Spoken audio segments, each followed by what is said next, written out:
Alright guys, so to start factory lacing these Jordans, you're going to want to unlace the whole Jordan until it gets to the last spot. And right when it gets there, I'll show you guys how to factory lace.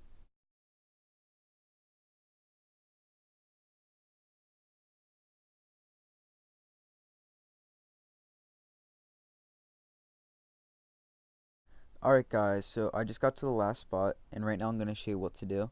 So you're going to want to pull out the length of laces and give your finger like a nice little two finger and wrap it around one time. Spread your fingers as far as they can go and pull up from the front of the laces and pull out from the middle.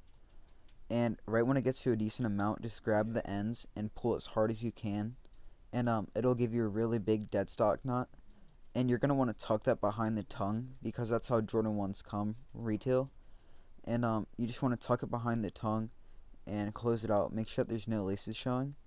And so if you want to try on your Jordan 1's before you sell them, you can just do this and they'll look dead stock when you're trying to sell on eBay. If you guys enjoyed this video, leave a like and subscribe, and until next time, I'm out. Peace.